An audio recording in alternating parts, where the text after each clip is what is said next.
I never meant to love her. That was the first mistake. The late winter sun was setting over the parking lot when I saw her, a tiny ball of fur determinedly wobbling toward me. I remember thinking, no, please don't. I already have a dog. My life is organized, planned. I don't need complications. But there she was, flopping onto her back, tiny paws batting at the air like she'd rehearsed this moment. Her eyes held that peculiar wisdom kittens sometimes have, as if she knew exactly what she was doing to my carefully maintained emotional boundaries. The pavement was still warm from the day's heat, and all I could think was how it would feel under her delicate body when the cars came rushing in tomorrow morning. Just for tonight, I whispered to myself, scooping her up.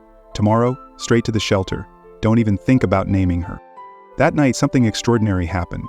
Jueves, my dog, met her. I expected the usual chaos that comes with introducing a dog to a cat. Instead, this unnamed kitten took one look at him and decided he was her mother. The sight of this tiny creature attempting to nurse from my bewildered dog melted something in me, but I held firm. She's just Cat, I'd tell anyone who asked. She's temporary. Even as weeks turned into months and months into years, she remains simply Cat, and my final fortress against complete attachment.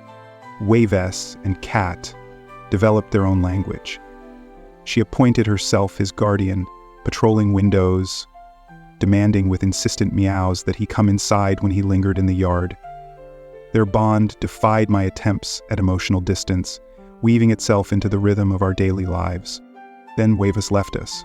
Cancer took him away from us. The first 3 a.m. after he passed, I woke to Cat's frantic meowing.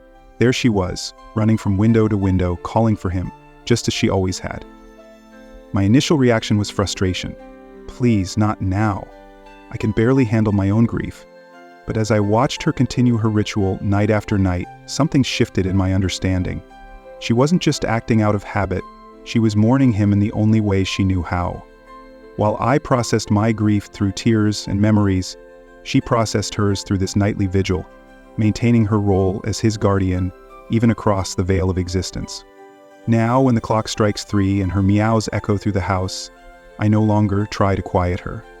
Instead, I whisper, yes, I miss him too.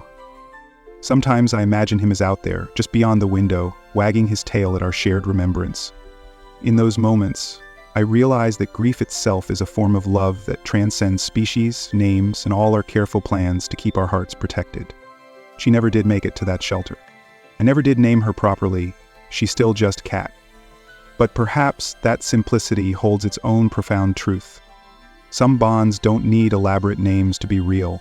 They just need to be honored, even at 3 a.m., when the world is quiet enough to hear the echo of a love that refuses to be temporary.